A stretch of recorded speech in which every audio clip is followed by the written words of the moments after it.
என்ன வீரா, என்ன சமையல்? வீரா, என்னம்மா பாத்திரத்தை திறந்து பாப்பேன்னு பார்த்தா பர்ஸை திறந்து பார்த்துட்டு இருக்க? அதுலலாம் ஒன்றும் இருக்காது. உனக்கு எப்படி தெரியும்? இருக்கிறது 2 பேரு. இந்த வீட்டில் என்ன இருக்கும் என்ன இருக்காதுன்னு எனக்கு தெரியாதா? சமைக்கிறதுக்கு எதுவுமே இல்லையா? ஆமா, ரொம்ப பசிக்குது இல்ல? எனக்கு பசிக்கல. உனக்கு பசிக்குதா? அடேங்க அப்பா, 2 பேர்த்துக்கு ஒரே வயிறு தான், ஒரே வேலை தான் சாப்பிட்டோம். அது எப்படி உனக்கு மட்டும் பசிக்காம இருக்கும்?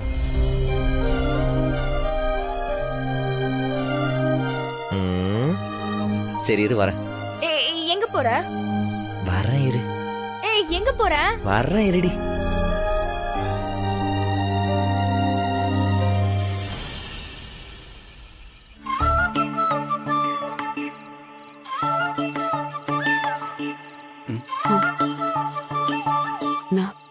அங்க பாருண்ணா.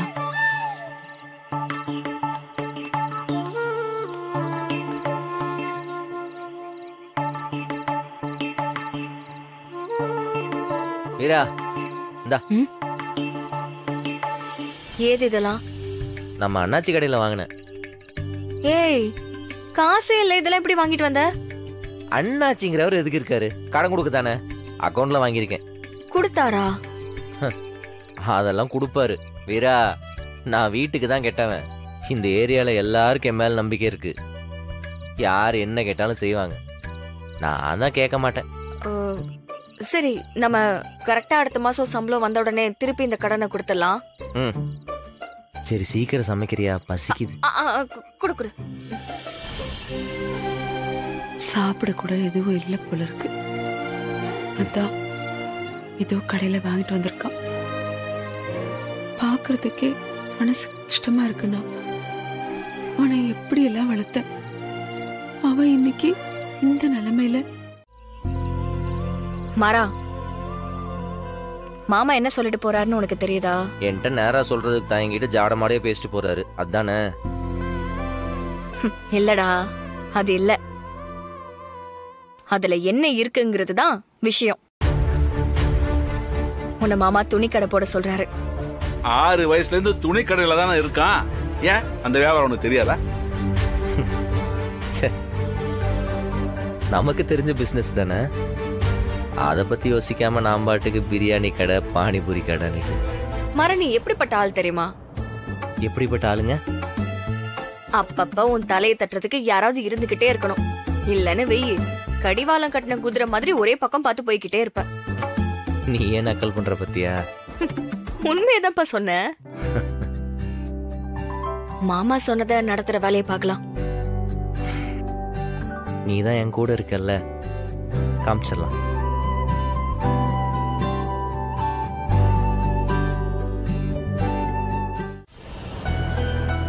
என் தம்பி இப்படி பாக்குறதுக்கு ரொம்ப கஷ்டமா இருக்கு கண்மணி. என் தங்கச்சியை இப்படி பார்க்கவும் தான் எனக்கும் கஷ்டமா இருக்கு. என்னங்க பண்றது? யார் பேச்சையும் கேட்காம அவங்க இஷ்டத்துக்கு ஆடுறாங்க. அப்ப கஷ்டப்பட்டு தானே ஆகணும். எங்க போனாலும் நடந்தே போறாங்க, நடந்தே வர்றாங்க. மாற பைக் இல்லாம எங்கேயும் போக மாட்டான் தெரியுமா? இப்ப அவனை இப்படி பார்க்கவே முடியல கண்மணி. வீரா மட்டும் என்னங்க, அவ விவரம் தெரிஞ்சதுல இருந்து எங்க வீட்டுல அவ்வளவு செல்லமா வளர்ந்தவ. எங்க அண்ணன் எங்க போனாலும் ஆட்டோல மட்டும்தான் கூட்டிட்டு போவாரு, நடந்து கூட்டிட்டு போனதே இல்ல. இப்ப பாருங்க, செருப்பு தேய தேய நடந்து போயிட்டு இருக்கா. கண்மணி, நீ தப்பா நினைக்கலனா நான் உன்னை சொல்லட்டுமா கண்மணி? என்ன? இல்ல, நான் என் தம்பிக்கு ஒரு பைக் வாங்கி கொடுக்கட்டுமா? ஒரு தேவை வந்துச்சு, அதான் வந்தேன். என்னையா வேணும்? வியாபாரம் பண்றது கொஞ்சம் துணி வேணும். என்னையா காமெடி பண்றியா? உங்க கடையை பார்த்து ஏரியாவில் இருக்க மொத்த கடையும் பயந்துகிட்டு இருக்கு. நீ ஏன் கடைக்கு வந்து வியாபாரம் பண்றேன்னு துணி கேக்குற? நான் தனியா பிசினஸ் பண்ணலான்னு பாக்குறேன். அதெல்லாம் அப்பா வச்சு கொடுப்பாருப்பா, நீ கேட்டா செய்ய போறாரு. ஒன்னும் தெரியாத மாதிரி பேசாதனா. ஃபேமிலியில கொஞ்சம் பிரச்சனை, அதான் தனியா சொந்த கால நிக்கலாமேன்னு பாக்குறேன். அடேங்கப்பா, அது கொஞ்சம் துணி வேணும். இதுவும் நம்ம கடை தானப்பா. பின்னாடி குடவுன்ல ஏகப்பட்ட சரக்கு இருக்குப்பா, எவ்வளவு வேணாலும் எடுத்துக்கோ.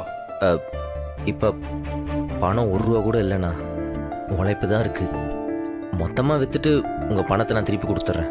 நான் உங்ககிட்ட பணமே கேட்கலையே மாறா. நீ போய் எடுத்துட்டு போ. நீ நல்லா இருந்தா நான் நல்லா இருக்கிற மாதிரி. ரொம்ப நன்றிண்ணே. அட பரவாயில்லப்பா. சேகே சார் சொல்லுங்க சார். மாறனா குடோனு கூட்டு போ. அவர் என்னென்ன சரக்கு வேணும்னு கேட்கிறாரோ அதெல்லாம் லோட் ஏத்தி அனுப்பி. சரிங்க சார். வாங்கண்ணா. தேங்க்ஸ்ண்ணா. சொல்லுங்கண்ணா. ஏதோ பேசணும்னு என்னை வர சொல்லிட்டு ரொம்ப நேரமா அமைதியாவே இருக்கீங்க. எதுவா இருந்தாலும் பரவாயில்ல, சொல்லுங்கண்ணா. அது நீங்க எனக்கு ஒரு உதவி பண்ணணுமே. என்னண்ணா? அது மாற தனியா ஒரு ஜவுளி பிசினஸ் பண்ணணும்னு முடிவு பண்ணியிருக்கான். அவன் இப்படியும் உங்ககிட்ட தான் வருவான். அவனுக்கு நீங்க தான் கொஞ்சம் பொருள்லாம் கொடுக்கணும். என்னண்ணா இப்படி சொல்றீங்க?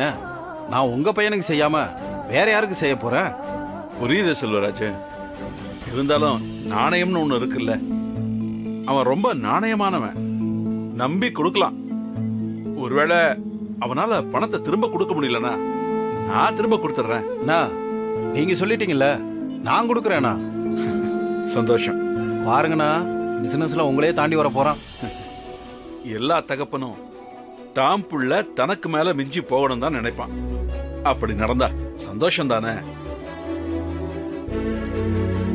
ஆனா மொத்தமா 2 லட்சம் ரூபாய்க்கு எடுத்திருக்கேன். சரிப்பா. பெரிய தொகைண்ணா. அட எடுத்துட்டு போப்பா.